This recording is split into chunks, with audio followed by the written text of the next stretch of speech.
السلام عليكم ورحمة الله تعالى وبركاته. نحمد ونصلي على رسول الكريم. وولالكين محمد حسن oo idin ku soo dhawaada Samaka ama Somali Academic. Insha Allah Taala maanta waxaan baranaynaa waxaan noo socda casharadii ku saabsanaa sida loo abuuro blog website loo abuuro. Laba qayb ah soo noo soo dhamaatay. Haddana waxaan soconaa casharkii saddexaad oo insha Allah Taala aan ku ballansanahay part 3 sida loogu daro menu bar ama batoomadaas yar si loogu daro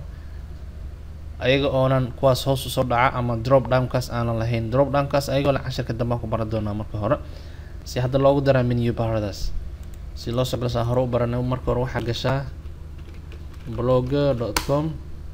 marka blogger.com soo gasho blogga abuurnay aan la cashar ka hor aan abuurnay bloggaas gal. bloggi wuxuu ahaa website tijaabo ah. Adii laga yaabo magac u baxsid blogga inuu yahay magacaas soo gal.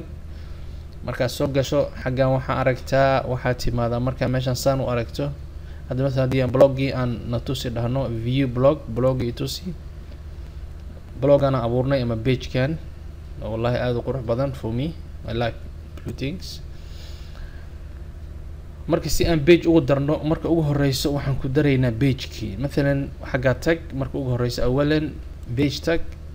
page marka tagto xagga waxa aragtaa new page cusub ku dar. mesela adiga marka hore insha Allah isku day menu bar waxa u bixi lahayd in marka hore qalbi kugu sii jirto. mesela haddaan u baxsho Windows training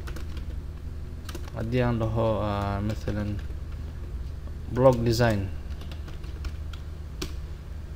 hadda waxa waay kaas bloggi haddii aan inta ku dhahno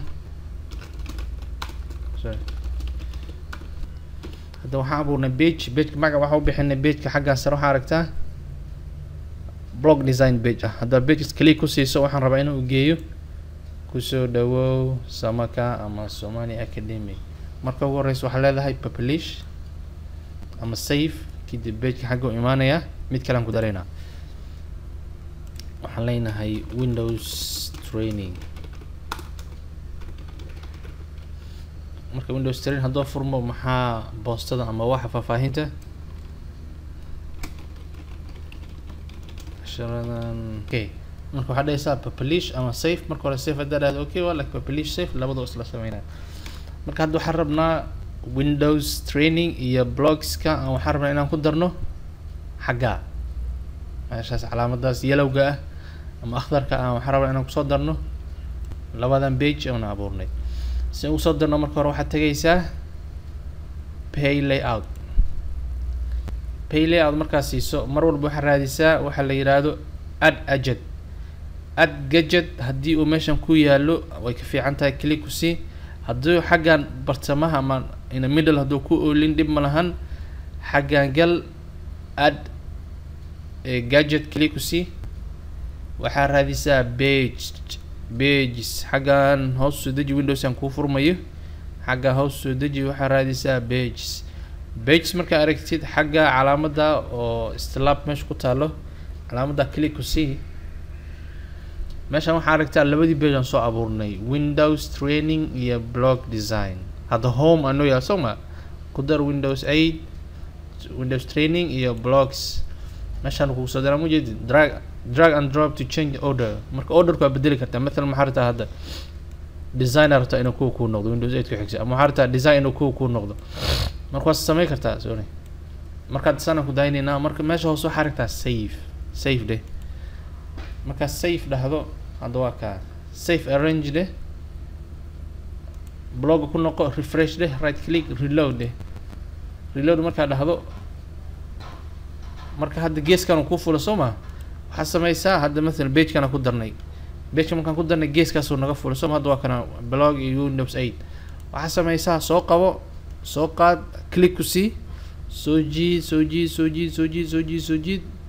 xagga in middle markuu ku yimaado sida hada markuu meesha ku yimaado in middle ama page ka dhaxda ku yaal markuu ku yimaado sida save arrange ha iloobin save arrange click ku sii soo u habeeyo bedelka ama waxa aan qaad bedeshay soo u habeeyo save arrange click ku sii page ku noqo marka la refresh ama reload bam you see هذا home وجوجا block design windows 8 design هذا block design aan click ku siiyo aan soo saara kusoo dhawow Samaka ama Somali Academy oo idin soo gudbin doonta casharo ku saabsan hada aan click ku siiyo windows training click casharadan waxay ku saabsan yihiin windows training you see windows 7 and 8 taas u sahlan tahay in lagu daro hada home hadaan tago no post meesha ku qoran wax posta ilaa hadda yaalma marka waxaan rabnaa inaan post ku darno ama qoraal ama waxaan soo qornay aan ku soo darno meeshan si post loogu daraa blogaaga soo gal marka blog soo gashid xagan waxa aragtaa posts click ku sii marka post click ku siisid hadda wax post inoo yaal ma leh Soomaa maxay xaga waxa noogu qoran no posts xagan tag xagan post click ku sii xagan waxa aragtaa new post wax cusub dhig ama wax cusub post grade topiga u rabti maxaa waa postada soo dhaweyn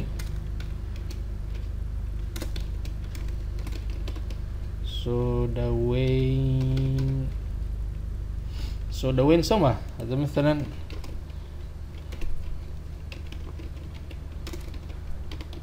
okay postada doon post grade marka waxa dhahdaa save mar walba save gareynayo laakiin